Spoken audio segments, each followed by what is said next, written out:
하나님 말씀 유다서 1장 20절에서 23절 말씀을 보시겠습니다. 유다서 1장 20절에서 23절 말씀을 봉독해 올립니다. 그러나 너희 사랑하는 자들아, 너희의 지극히 거룩한 믿음 위에 너희 자신을 세우고 성령 안에서 기도하며 하나님의 사랑 안에서 너희 자신들을 지켜 영원한 생명에 이르기까지 우리 주 예수 그리스도의 자비를 기다리라. 어떤 자들을 동정하되 차이를 두어하며 다른 자들은 불 속에서 끌어내어 두려움으로 구원하되 육신으로 더럽혀진 그 옷조차도 증오하오 하라.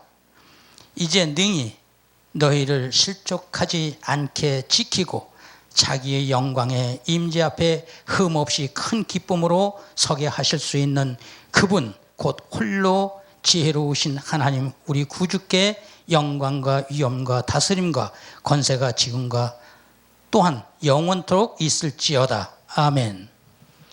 할렐루야. 거룩한 믿음의 신앙생활이라는 제목으로 말씀을 전하고자 합니다. 하나님께서는 우리에게 세상과 구별된 백성이므로 우리를 거룩하기를 원하십니다. 거룩이란 무엇을 말하는 것입니까? 바로 쉽게 표현하면 죄와 악이 없어야 하는 것입니다. 좀 더 구체적으로 말씀드리면 부정과 불법과 더러움과 악한 것들인 것입니다. 즉 외적으로 드러난 모습과 우리 마음속에 감추어진 영적 범죄, 우리의 마음속에서 탐욕이라든지 정욕이라든지 음란이라든지 저주라든지 시기라든지 다툼이라든지 질투라든지 등등 하는 마음이 우리 속에서 요동을 친다면 이것은 하나님께 불충한 것이고 하나님의 거룩을 훼손하는 일이 되는 것입니다. 우리는 하찮은 것에서 아주 우리는 그냥 간과해버릴 수 있는 그런 일들이 많다는 거예요. 그러나 그러한 일들을 우리는 진정 신경을 쓰고 경계하고 긴장하면서 생활해야 되는 것입니다. 좀 더 우리가 구체적으로 말씀드리면 우리의 불법과 더러움과 악한 것들입니다. 외적으로 드러난 모습과 우리 마음속에 감추어진 영적 범죄들, 이런 것이 사랑의 가치에 반하는 그러한 생각과 말과 행위가 거룩한 행실에 반대되는 내용이 되는 것이라고 말할 수 있습니다. 사랑에 반대되는 가치예요. 이 가치 자체가 참으로 안 좋은 가치죠. 그렇다면 오늘 이 한 해를 보내면서 우리의 신앙생활을 각자 점검해 보시기 바랍니다. 지금 많은 교회들이 세상 풍조에 떠밀려서 구원의 문턱을 낮추어 놓고 성도들의 신앙생활을 너무 자유롭게 하게끔 함으로써 긴장함이 전혀 없이 하나님의 경고의 사인을 감지하지 못한 채 무방비 상태로 살아가고 있다는 것입니다. 지금 우리 대한민국에서 신앙생활하는 모든 그리스도인들을 보면 너무로 자유로이 없습니다.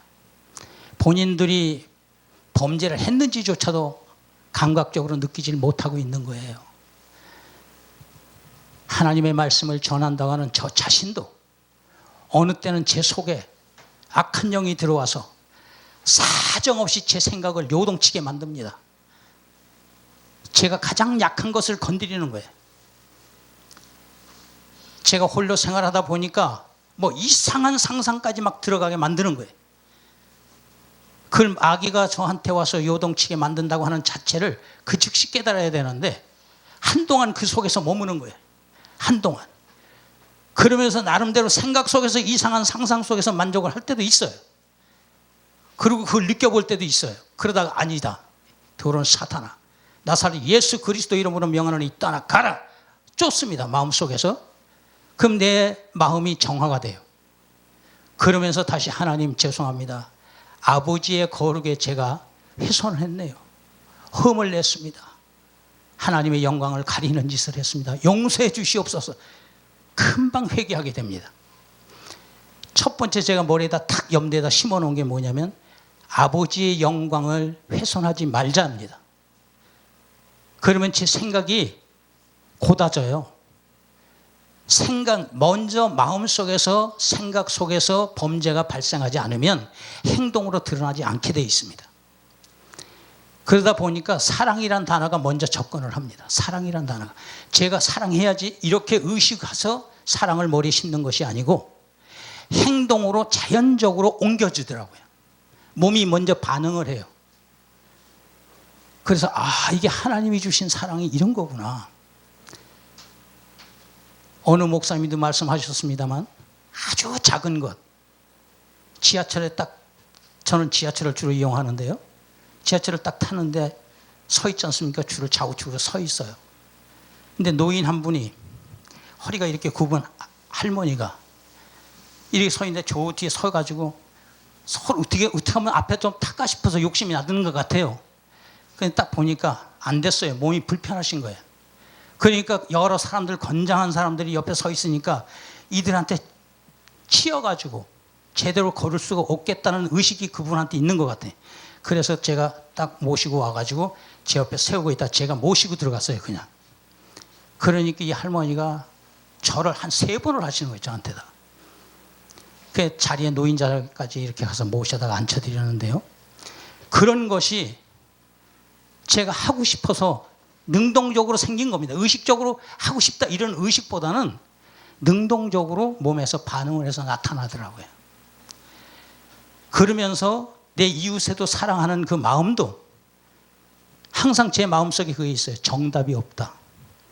정답이 없다라는 거예요. 어느 게 정답이라는 말을 저는 하기 싫어요. 보수 진보 따지는 데서 마찬가지고요. 이쪽 말도 옳고 이쪽 말도 옳고 이쪽 말도 틀리고 이쪽 말도 틀려요. 그런 것처럼 우리는 일상을 통해서 신앙생활을 할 때에 사랑을 실천해 나가는데 정말로 누구를 탓하고 누구를 저주하고 누구를 미워하고 누구를 판단하고 누구를 지적하고 하는 일은 결코 있어서는 안 됩니다. 그건 하나님이 하실 권한이지 우리가 해야 할 권한이 절대 아니라는 겁니다. 지적도 다툼도 시기도 질투도 있어서는 안 됩니다. 다 나보다 훌륭하다고 생각하면 따질 것도 없고요. 우리가 배려하는 마음을 가지면 또 이해 못할 게 하나도 없습니다. 배려하는 마음을 항상 내가 아닌 타인을 먼저 생각하는 배려하는 마음을 가지면 가정에서부터 배려하는 마음을 가지면 탓할 게 없습니다. 그냥 이해하고 가는 거예요. 내 생각하고는 안 맞아서 틀린 것 같아도 그냥 하게끔 두면 하다가 서로 잘못됐으면 잘못된 데다 지적하는 게 아니라 잘했는데 뭐 한 가지가 뭐 안 맞아서 잘못된 거야. 괜찮아. 다음에 더 잘하면 되지. 라고 위로를 하면 상대는 힘을 받고 위로를 받고 용기를 가지고 일을 더 잘할 것입니다. 처럼 사랑은 위로와 격려와 배려입니다. 저는 그렇게 생각을 하고 신앙생활할 때 거룩한 신앙생활이라는 그 단어 자체가 우리 일상을 통해서 일어나야 된다는 사실입니다. 하나님의 말씀 몇 장 몇 절 머리에 잔뜩 외우고 있어도 행동으로는 반응을 하지 않습니다. 머리로는 기가 막히게 외우는데 행동으로는 나타나지 않아요. 왜 그렇습니까? 하나님의 지식이 머리만 들어있어요. 가슴에 와 닿아가지고 행동으로 반응이 돼야 되는데 가슴까지 내려오질 못하고 있다 그 말이에요. 말씀이. 생명의 말씀이 살아 운동력이 있지는 못한 거예요. 그냥 가둬놓은 거예요. 창고에 넣어놓은 거예요. 머리라는 창고에. 그래서 이런 부분들을 놓고 참 심각하게 제가 생각을 해봤습니다.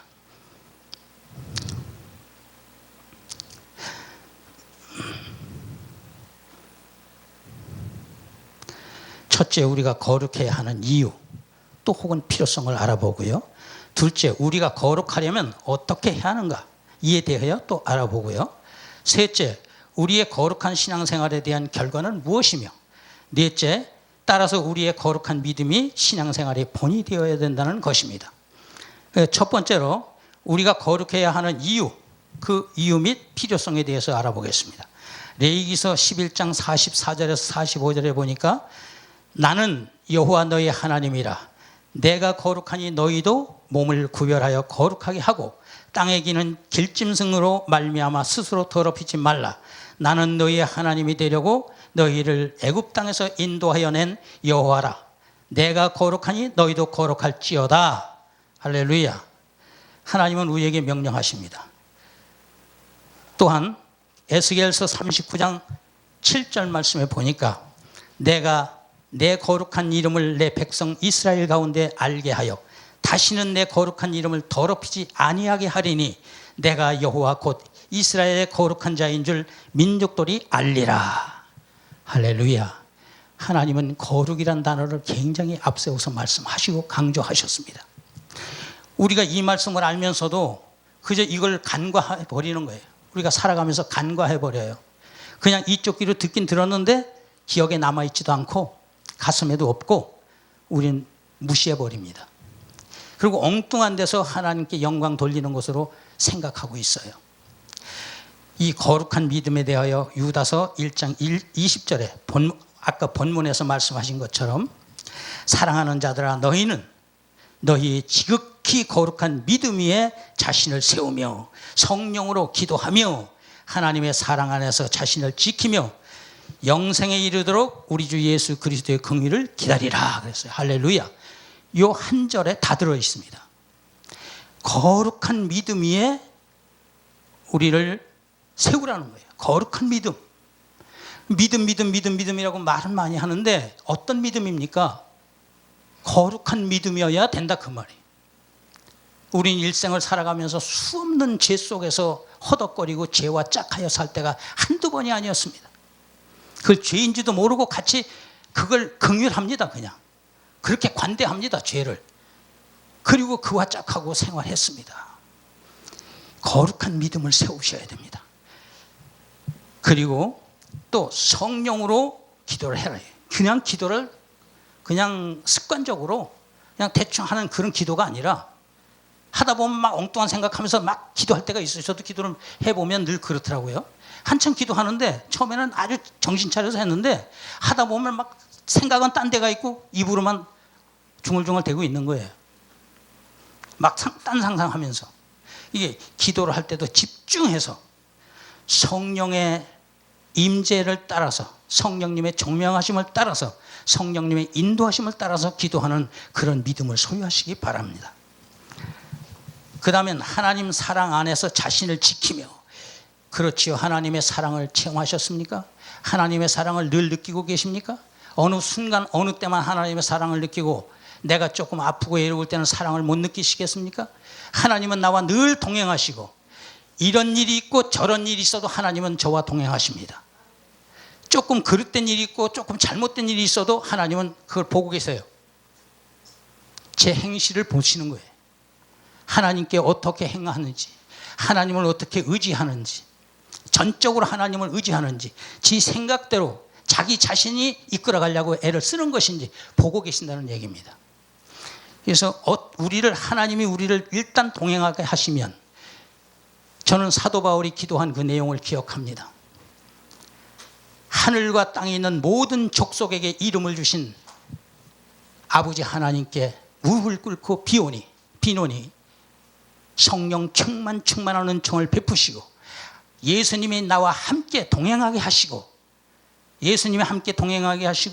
예수님의 지식에 넘치는 사랑을 깨달아 그 깊이와 넓이와 높이와 길이를 알아서 만군의 여호와 하나님 아버지께서 충만하신 은혜가 충만하게 임하는 역사가 있게 해달라고 사도 바울이 기도하는 내용을 알고 있습니다.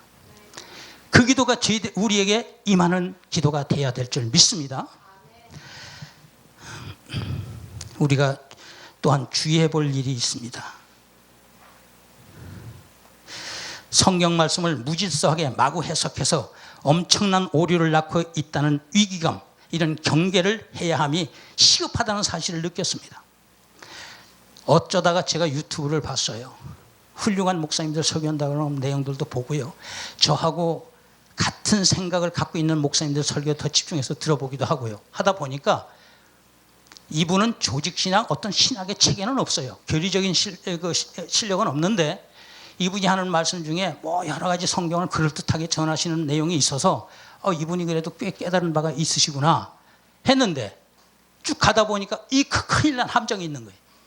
뭐냐면 이분이 그 혹자가 전하는 말씀 가운데 유튜브에서 본 겁니다.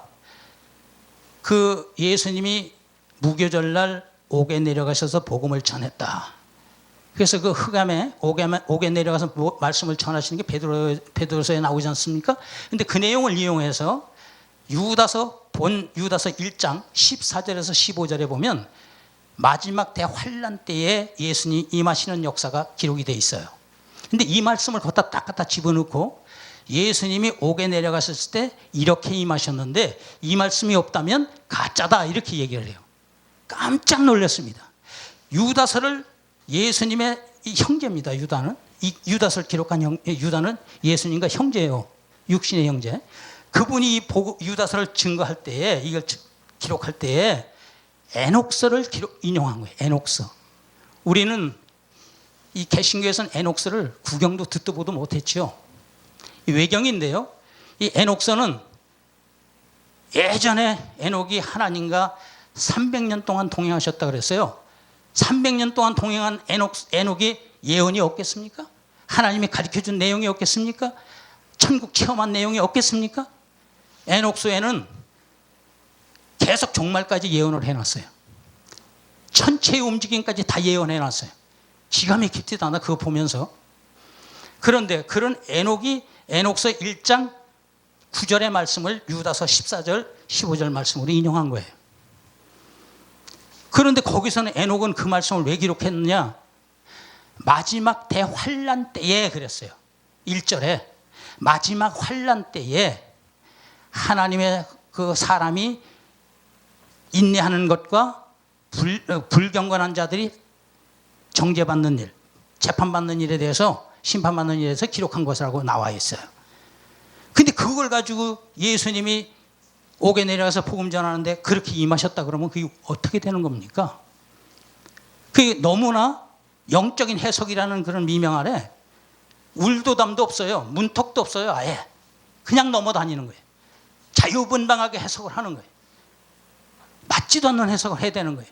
또 어떤 분은 11조를 하면 이단이요, 11조를 하면 지옥 가요 이러는 유튜브가 있더라고요.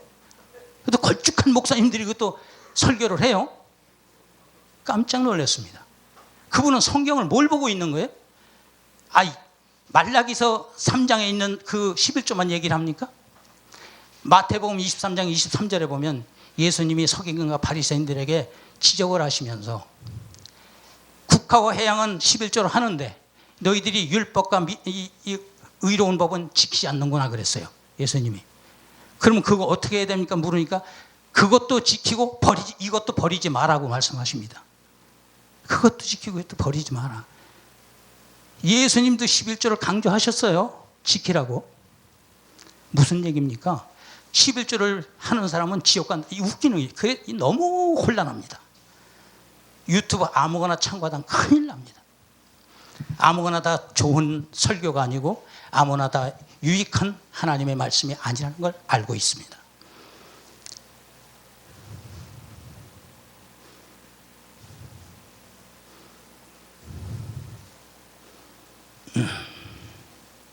둘째, 우리가 거룩해지는 방법에 대하여 알아보겠습니다. 그리스도 안에서 고린도전서 1장 2절 말씀에 보면 고린도에 있는 하나님의 교회 곧 그리스도 예수 안에서 거룩하여지고 성도라 부르심을 받은 자들과 또 각처에서 우리의 주 되신 예수 그리스도의 이름을 부르는 모든 자에게 거룩하게 하나님이 하신 겁니다. 그 거룩하게 한 그것을 상실해버리면 안 된다는 거예요. 예수님이 십자가에 달려 돌아가시면서 이미 죄사함을 주셨기 때문에 거룩해지는 거예요. 하나님으로부터 의롭다 칭함을 받는 겁니다. 그런데 그 위로 그 거룩을 버리거나 외면하거나 또 소멸시키거나 훼손하면 안 된다는 거죠. 그 다음에 성령님의 역사로도 거룩해지는데요. 성령님의 역사로는 데살로니가 후서 2장 13절에 보니까 주께서 사랑하시는 형제들아 우리가 항상 너희에 관하여 마땅히 하나님께 감사할 것은 하나님이 처음부터 너희를 택하사 성령의 거룩하게 하심과 진리를 믿음으로 구원을 받게 하심이니. 할렐루야. 성령님이 거룩하게 하시는 거예요. 하나님이 나와 동행하시고 함께 임재해 계시는데 성령께서 임재해 계시는데 내 죄를 소멸하시지 않겠습니까? 하나님 아이고 제가 잘못했습니다. 그 자리에서 하나님 소멸하시는 거예요. 그냥 죄 없이 하시는 거예요. 거룩하게 하시는 겁니다. 문제는 성령께서 나와 동행하시기를 원해야 된다. 할렐루야. 하나님이 늘 나에게 임재해 계시기를 원해야 됩니다. 할렐루야. 그 다음에 고린도전서 6장 11절 말씀 보니까 너희 중에 고린도 11장 보니까 너희 중에 이와 같은 자들이 있더니 주 예수 그리스도의 이름과 우리 하나님의 성령 안에서 씻음과 거룩함과 의롭다 하심을 받았느니라. 할렐루야. 항상 예수님과 성령님이 같이 이렇게 역사하시는 거예요. 로마서 15장 16절에 보니까 이 은혜는 곧 나로 이방인을 위하여 그리스도 예수의 일꾼이 되어 하나님 복음의 제사장 직분을 하게 하사 이방인을 제물로 드리는 것이 성령 안에서 거룩하게 되어 받으실 만하게 하려 하심이라. 할렐루야. 이방인의 제물로 드리는 것이, 이방인을 제물로 드린다는 거예요. 전도하여 생명의 말씀으로 그를 거듭나게 하고 그들을 하나님께 화목 제물로 드릴 수 있는 건을 만들어 드리는 겁니다. 할렐루야. 그때 우리는 성령 안에서 거룩하게 되어 받으실 만하게 하려 하심이라. 우리가 거룩하게 받으시게끔 해드린다는 얘기예요. 그 다음에 하나님의 은혜로, 그 말이에요. 또 하나님의 은혜로 거룩하게 되는데 디도서 2장 11절에서 12절 말씀을 보니까 모든 사람에게 구원을 주시는 하나님의 은혜가 나타나 우리를 양육하시되 경건하지 않은 것과 이 세상 정욕을 다 버리고 신중함과 의로움과 경건함으로 이 세상에 살고 그랬어요. 세상 정욕을 다 버리라는 거예요. 세상 정욕을. 쉽지는 않습니다. 말처럼 쉽지는 않습니다. 그러나 세상 정욕이라는 거, 저가 어떤 그 어마어마한 상상을 초월하는 그런 물질들이 제 눈앞에 왔다 갔다 하는 일들을 봤을 때, 만약 세상에다가 제가 뿌리를 받고 세상이 나의 터라고 생각을 하고 세상에서 내가 승리해 볼 거라고 뛰었다면 온갖 욕심과 온갖 탐심과 온갖 저주와 질투가 다 들어갔을 거예요. 제 속에. 그걸 내려놓은 겁니다. 그런 거는 오직 주님이 내게 허락하시면, 그 말이에요. 하나님께서 내게 허락하시면 그 단서가 앞에 딱 붙어야 돼요. 그러면 그것이 아무리 적든 크든 내 것이 될 때면 하나님께서 내게 허락하시면 내 것이고, 하나님이 허락지 않으시면 내 것이 아니다는 거예요. 세상 모든 것이. 그래서 우린 마음속에서 이미 세상을 내려놔야 됩니다. 그리고 하나님 말씀으로 또 거룩해지는데요. 요한복음 17장 17절 말씀 보니까 그들을 진리로 거룩하게 하옵소서. 아버지의 말씀은 진리니이다 그랬어요. 말씀에 내가 사로잡히고 말씀 속에 들어가면 자동으로 제가 죄를 거부할 수밖에 없고요, 죄 속에 살지 않게 되어 있습니다. 이게 진리, 하나님 말씀이 가까이 있어야 됩니다. 하나님 말씀이. 저는 오늘 대표기도를 하면서도 제가 우리 강 목사님한테 대해서 굉장히 감사한 마음을 가졌어요. 그래서 제가 이영만리에 가서 최선을 다하고 그렇게 선교하신 그 부분에 대해서 제가 기도를 했고요. 또 강 목사님 그 병환 중에 강대상에서 쓰러지는 한이 있어도 말씀 전하겠다 하신 그 말씀을 또 생각해서 그 또 감사해서 또 제가 기도를 했습니다. 우리의 본분이 무엇인가, 그 말입니다. 우리의 본분이 무엇입니까? 하나님의 말씀 속에서 살아야 됩니다. 할렐루야. 그 다음에 우리는 기도로, 그 말입니다. 기도로. 디모데전서 4장 5절에 보니까 하나님의 말씀과 기도로 거룩하여짐이라. 물론 저는 어느 때인가 나는 기도를 쉬는 죄를 범하지 않겠다, 그런 성경 구절을 보고 나서 지금 10수년을 아침 저녁 한 번도 기도를 빼본 적이 없습니다. 전라남도 해남에 가서 인테리어 한다고 제가 쫓아갔을 때도 여관방에서 그 사람들 있는데 재워놓고 한쪽에서 전 기도했어요. 그 사람들이 자는 척하고 있더라고요. 나중에 깨더니 난 목사님하고 이 방에서 같이 못 자겠네요. 목사님 기도 방해할 것 같아서 못 자겠어요. 어느 장소 어디 있든지 간에 하나님과 저와의 교제입니다. 교통입니다. 하나님과의 교통. 기도를 쉬는 죄를 범하지 마십시오. 그것도 죄라고 말씀을 하셨어요. 성경에서. 그 다음에 사랑함으로 데살로니가 전서 3장 12절에서 13절 보니까 또 주께서 우리가 너희를 사랑한 것 같이 너희도 피차간과 모든 사람에 대한 사랑이 더욱 많아 넘치게 하사 너희 마음을 굳건하게 하시고 우리 주 예수께서 그의 모든 성도와 함께 강림하실 때에 하나님 우리 아버지 앞에서 거룩함에 흠이 없게 하시기를 원하노라. 할렐루야. 예수님 공중재림 하실 때에는 거룩한 자가 휴거받는 겁니다. 죄를 덕지덕지 가지고 있는 자가 휴거받는 거 아니에요. 너무 구원의 문턱을 낮춰놨어요, 목사님들이요. 예수 믿으면 구원받는다. 예수 믿으면 구원받는다. 이 소리에 너무 현혹이 돼서 본인들의 행실을 간과하고 있어요. 우리는 하나님 앞에 그러니까 회개만 하면 되지 이렇게 얘기를 해요. 평상시의 행실에 대해서 하나님이 거룩한 모습을 원하시는데 그게 없는 거예요. 그래서 우리는 정말로 하나님 앞에 온전하기를 원해야 됩니다. 이게 하나님의 징계도 있어요. 이 징계도 유익합니다. 히브리서 12장 10절에 보니까 그들은 잠시 자기의 뜻대로 우리를 징계하였거니와 오직 하나님은 우리의 유익을 위하여 그의 거룩하심에 참여하게 하시느니라. 할렐루야. 하나님이 징계하신 것도 하나님의 거룩을 위해서 하신 거예요. 죄 없이 하시기 위해서 그 버릇을 고치기 위해서 징계하시는 겁니다. 할렐루야. 또 하나님과 같이 거룩하라. 베드로전서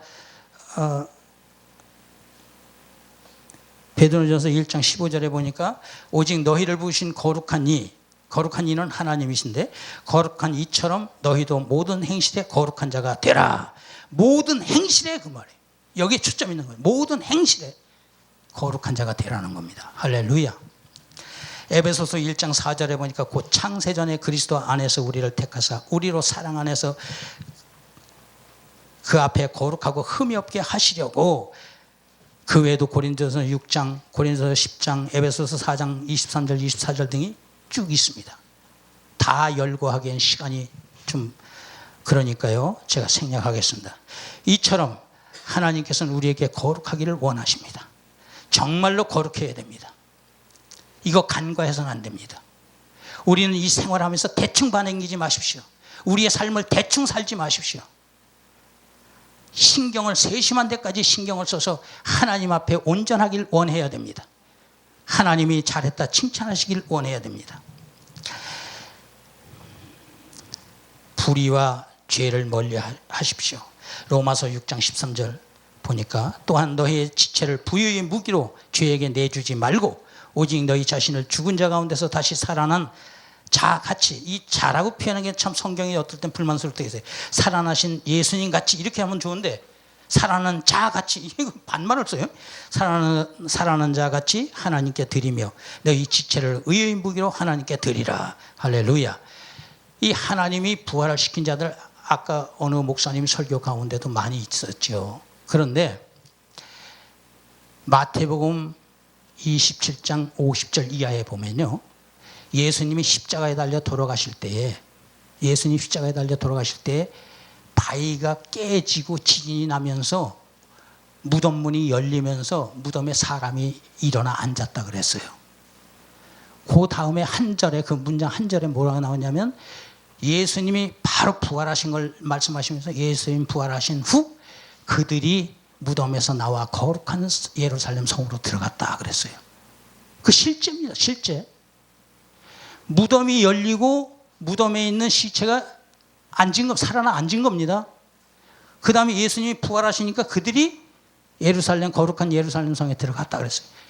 이런 걸 무슨 상징적으로 풀어서 대충 반응기는 이런 일들이 굉장히 많았습니다. 아닙니다. 실제입니다. 그러면 그들이 어떤 사람이 거기서 일어나 앉았고 어떤 사람이 거룩한 성에 들어갔을까요? 일어나 앉아서요? 이거 한번 생각해 봤어요. 노아의 방주 때 그 네피림들이 이 땅을 타락시켰는데요. 네피림들이 하늘의 천사예요. 하늘 천사가 하늘의 아들들인데 하늘의 아들들이 사람의 딸들과 결혼하여 네피림을 만들었어요. 네피림이 거인입니다. 거인. 근데 이 거인들이 이 땅에 막 지배를 하면서 하나님이 이게 타락됐구나. 전부 쓸어버리자 하고 노아의 방주를 만들어서 물심판을 하셨어요. 그때 하늘나라 갈 사람이나 못 갈 사람 몽땅 다 수장된 겁니다. 물속에. 그때는 율법도 없었고 복음도 없었어요. 그들이 흑암에 내려가 있어요. 옥에. 그들 가운데 하나님의 아들 신분을 회복할 자도 있을 것이고 하나님의 사역자로 종들로 구원받을 자도 있을 것입니다. 이들이 예수님이 복음을 전하고 나서 어디로 갔겠습니까? 영이 옮겨져야 되겠지요. 구원받으려면. 아브라함의 품으로 요셉의 무덤으로 옮겨진 겁니다. 그리고 그들이 하나님의 아들들이 다시 부활을 받으려면 어떻게 과정을 거쳐야 될까요? 예수님이 부활하시면 어디로 갑니까? 예수님이 우편 보좌에 앉아 계시는데 이분이 만들어 놓은 게 낙원이에요. 예수님이. 그러면 그들을 낙원으로 옮겨야 되는 거예요. 하나님의 아들들을. 그래서 옥에서 나온 영으로 나와가지고 요셉의 무덤에 있던 자들이 일어나 앉은 겁니다. 그리고 나서 예수님이 부활하신 후에 예루살렘 성으로 들어갔어요. 그들이 어떻게 하려고 성으로 들어갔을까요? 성령 받아야 됩니다. 성령의 약속을 받아야 돼요. 성령의 인치심을 받아야 돼요. 그래서 살려놓으신 겁니다. 예수님이. 육의 부활이에요. 육의 부활. 영생의 부활이 아니라. 그렇게 해서 하나님의 구원 계획이 다 이루어지는 겁니다. 한 생명도 버리지 않으시죠. 예수님이요. 그 과정을 이렇게 절차상으로 이렇게 제가 뚜벅뚜벅 끊어서 이렇게 탁탁탁 하니까 뭐 이야기식으로 딱 하니까 밑도 끝이 툭툭툭 뛰어가지고 그렇게 하니까 뭐 그런 황당한 얘기가 있어? 황당무계한 얘기 같은데? 라고 느끼실 수 있어요. 근데 그거는 예수님의 구원 계획 안에 포함되어 있는 겁니다. 그 로드맵 안에. 오늘은 그 말씀을 전하려고 드린 말씀이 아니니까 넘어가겠습니다. 마태복음 5장 30절. 또한 만일 내 오른손이 너로 실족하게 하거든 찍어내버리라. 내 백체 중 하나가 없어지고 온몸이 지옥에 던져지지 않는 것이 유익하니라. 이것도요, 그냥 대충 한번 보고, 그래? 그 찍어버려? 상상만 하고 끝날 일이 아니에요. 심각해야 됩니다. 그만큼 죄를 짓지 말라는 겁니다. 그만큼. 죄를 멀리 하라는 거지요. 요한복음 5장 14절에 보니까 그 후에 예수께서 성전에서 그 사람을 만나 이르시되 보라 내가 나았으니 더 심한 것이 생기지 않게 다시는 죄를 범하지 말라. 하나님이 치료해 주시고 병이 낫는데 다시 죄를 범하면 더 심해진다는 거예요. 그러니까 그만큼 죄를 크게 부각시킵니다. 그 외에도 로마서 12장 13장에도 말씀을 많이 하고 계세요. 나의 실천하는 행실에 대해 예를 들어서 말씀을 드립니다. 제가 말과 행실이 좀 전에 조금 어필을 했습니다만 제 일상을 통해서 말을 할 때에 그전에는 말을 좀 거르질 못했어요. 내 눈에 좀 거슬리고 내 생각과 많이 다르고 하면 사정없이 지적도 했고 사정없이 판단도 했고 사정없이 내가 거부도 했어요. 아니라고. 고집도 세웠어요. 그런데 어느 때부터인가 하나님이 뒤집어 놓으시는데요. 정답이 없는 거예요. 그 사람 생각이고요. 제 생각이고요. 그 사람 판단이고 제 판단이고요. 제가 이 정과처럼 정답은 아니잖아요. 모범답안이 아니잖아요. 그래서 그렇구나. 그때부터는 고집이 없어졌어요. 고집을 부릴 필요가 없는 거예요. 누가 말하면 그렇습니까? 저한테 질문한다면 난 이렇습니다. 같이 얘기를 할 뿐이에요. 그러나 다른 걸 틀렸다 판단하고 지적하고는 일은 있어서는 안 된다는 거예요. 그건 하나님만이 하실 수 있어요. 판단하실 권한은. 그 다음에 우리 행실이요. 정말로 배려하는 마음을 가지니까요. 다툼이 없어요. 저희 어머님이 이번에 요양원을 가셨어요. 제가 홍천의 요양원을 모셨는데 거기서 또 적응이 안 됐어요. 왜? 거기선 모든 치매 환자들만 있어서 막 앞에서 난리를 치고 잠도 못 자게 해요. 소대변을 막 겉에다 이러고 그러니까 이분이 질려가지고 이분은 그런 분이 아니니까요. 저희 어머님은 거기까지는 아니니까. 그러니까 이분이 못 살겠다고 그냥 이틀 만에 그냥 저한테 전화를 하고 새벽부터 전화를 하고 난리가 났어요. 그래서 제가 다시 퇴소를 시켜서 다시 집으로 모셨다가 이 기초생활수급자가 없어진다 그러니까 주소에 한 집에 있지를 못해요. 그래서 다시 요양원을 모시는데 그때는 제가 뒤로 한 발 물러서고 사회복지사가 가서 설득을 한 거예요. 어머니를. 아드님이고 따님이고 전부 다 이런 형편인데 같이 생활할 수 있는 형편이 아니니까 빨리 요양원을 가셔서 몇 개월 기초 그 노령연금 나오는 거 가지고 그 저금해놨다 그걸로 방 얻어서 나가시면 된다고. 이러니까 노인네가 거기 혹 귀가 솔깃한 거예요. 그게 가셨어요. 그 다음에 제가 가서 다시 면회 가서 위로해드리고 이렇게 했습니다만 그 어머님이 저하고는 1도 정이 없습니다. 저하고 같이 들어놓아 자본 적도 없고요. 저한테 손을 만져본 적도 없어요. 그분은 저 어릴 때 1살 때 이미 헤어진 분이에요. 그랬던 분이고 아버지하고 같이 살지도 않았다가 뒤늦게 이제 다시 동생들 둘 나놓고 나타나신 분이에요. 그랬는데 그렇게 하나님 주신 사랑이 막 구구절절 내려오는데요, 저한테요. 그 어머니가, 정겹던 그 어머니가 그렇게 불쌍해서 못 견디겠는 거예요. 요양을 가시니까 막 고리장에다 같은 노인 내팽개치고 오는 느낌이고 딴 남도 이렇게 하면 안 될 텐데 내 어머니인데 아파서 못 견뎠어요, 제가. 그렇게 하루 종일 마음이 아팠고 또 가서 모시고 와서 갖다 놓고도 방을 이렇게 집을 얻어서 모셔야 될 텐데 이 걱정 때문에 조금도 그게 싫지 않았어요. 그 마음이. 이게 무엇이냐? 하나님 주신 사랑이라는 걸 알았어요. 사람의 생각으로는 이해득실을 따지고 계산을 따지고 뭐 불편을 따지고 편한 걸 따지고 하겠지만 하나님 주신 은혜는 절대 그 조건이 없습니다. 무조건적입니다. 무조건. 조건이 없어요. 그렇게 사랑이 가더라는 것을 제가 말씀을 드립니다. 하나님이 주시는 사랑이어야 됩니다.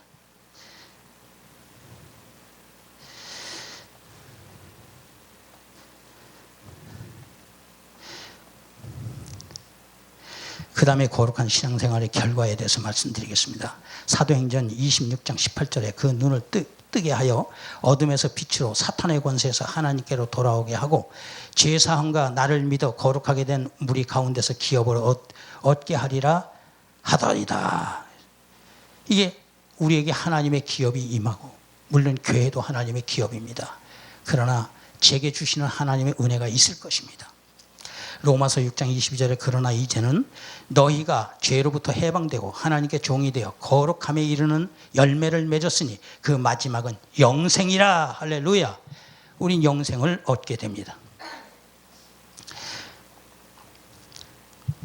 넷째, 나는 믿는 자의 본이 되어라 그랬어요. 이전에 뭐 성경이 많이 있습니다. 죄에 대해서 더럽히지 말라는 성경을 제가 시간상 생략하겠습니다. 디모데전서 4장 12절에 누구든지 내 연소함을 업신여기지 못하게 하고 오직 말과 행실과 사랑과 믿음과 정절에 있어서 믿는 자에게 본이 되어 그랬어요. 할렐루야.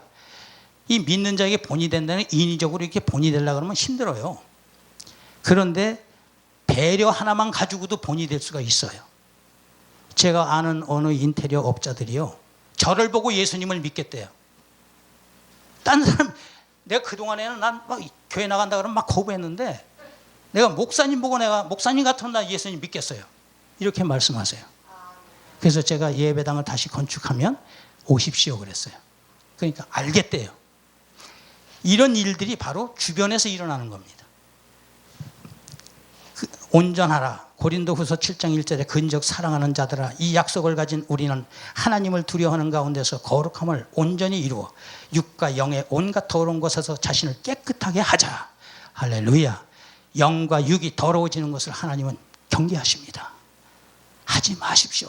진짜 고치시고 진짜 지키십시오. 딴 거 다 그것보다 우선적인 겁니다. 급선무입니다. 급선무. 자신을 온전하게 하는 것이 급선무입니다. 어떤 행위를 하는 것보다도 온전하게 하는 것이 더 급선이라는 사실을 믿으시기 바랍니다. 데살로니가전서 5장 23절 평강의 하나님이 친히 너희를 온전히 거룩하게 하시고 또 너희의 온 영과 혼과 몸이 우리 주 예수 그리스도께서 강림하실 때 흠이 없게 보존되기를 원하노라. 할렐루야. 흠이 없을 때 휴거되는 거예요. 들림받는 거예요. 그 흠이 없는 자가 바로 하나님의 아들들의 신분을 회복하는 겁니다. 하나님의 아들들이 휴거되는 거예요. 예수님이 속죄절에 지상재림하시면 그때는 이 땅에서 14만 4천 같은 백성들이 하나님의 종들이 구원받는 겁니다. 부활하는 겁니다. 지상재림하실 때. 열매로 안다 그 말이에요. 마태복음 12장 33절에 나무도 좋고 열매도 좋다 하든지 나무도 좋지 않고 열매도 좋지 않다 하든지 하라. 그 열매로 나무를 아느니라. 할렐루야. 우리는 우리의 열매로 우리를 알게 됩니다.